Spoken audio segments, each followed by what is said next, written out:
राष्ट्रीय शैक्षिक अनुसंधान और प्रशिक्षण परिषद की किताबों में एक नया ऐतिहासिक बदलाव होने वाला है।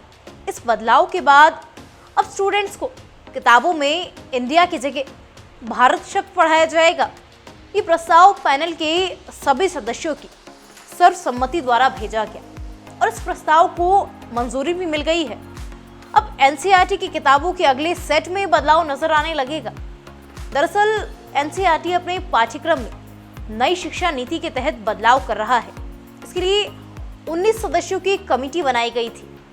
इस कमेटी ने ही देश का नाम इंडिया की बजाय भारत लिखने का सुझाव दिया है। साथ ही सिलेबस से प्राचीन इतिहास को हटाकर क्लासिकल हिस्ट्री को शामिल करने की सिफारिश भी की गई। मीडिया रिपोर्ट्स के मुताबिक कमेटी का कहना है कि इंडिया शब्द ईस्ट इंडिया कंपनी और प्लासी युद्ध के दौरान शुरू हुआ था, जो आज भी चल रहा है। वहीं भारत शब्द विष्णु पुराण जैसे प्राचीन लेखों से मिलता है। ऐसे में सुझाव है कि इंडिया की जगह अब भारत लिखा जाएगा।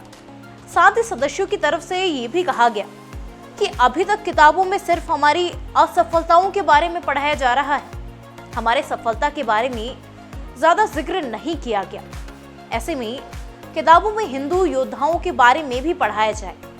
एनसीईआरटी की ओर से ये सिफारिश उस वक्त की गई जब सियासी गलियारों में इंडिया बनाम भारत का मुद्दा गरमाया हुआ था। इस पैनल पे नाम बदलने के अलावा किताबों में हिंदू राजाओं की जीत की शौर्य गाथा पढ़ाने को भी मंजूरी देने का प्रस्ताव भेजा गया है।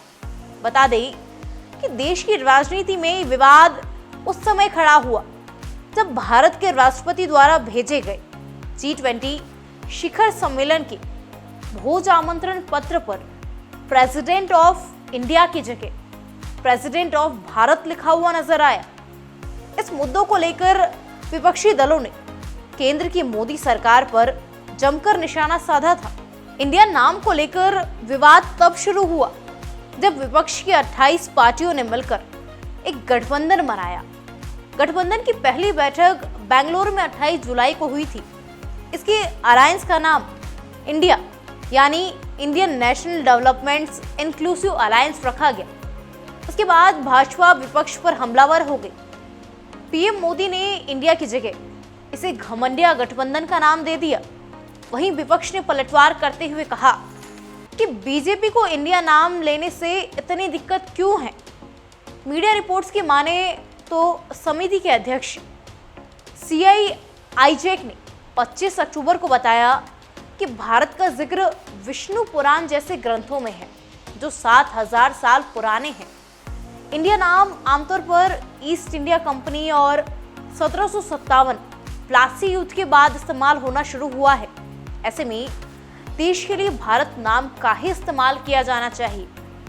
उन्होंने एनसीईआरटी के सिलेबस में शास्त्रीय इतिहास को शामिल करने की सिफारिश के पीछे की वजह बताई। आइजैक ने कहा कि अंग्रेजों ने भारतीय इतिहास को प्राचीन, मध्यकालीन और आधुनिक में बांट दिया है। प्राचीन इतिहास बताता है कि देश अंधेरे में था, उसमें वैज्ञानिक जागरूक नहीं थे। हमने सुझाव दिया कि बच्चों को मध्यकाल और आधुनिक इतिहास के साथ क्लासिकल हिस्ट्री भी पढ़ाई जानी चाहिए। एनसीईआरटी के सिलेबस में हिंदू योद्धाओं की जीत से जुड़ी कहानियां भी शामिल की जानी चाहिए। अभी किताबों में सिर्फ हमारी असफलताओं के बारे में ही बच्चे पढ़ते हैं। उन किताबों में ये नहीं बताया गया कि हमने कैसे मुगलों और सुल्तानों से जीत हासिल की। किताबों में बताया गया कि मोहम्मद गौरी ने भारत पर आक्रमण किया था, लेकिन बहुत ही कम जगह बताया गया कि भारत से जाने से पहले कोकारी जनजाति ने उसे मार दिया था।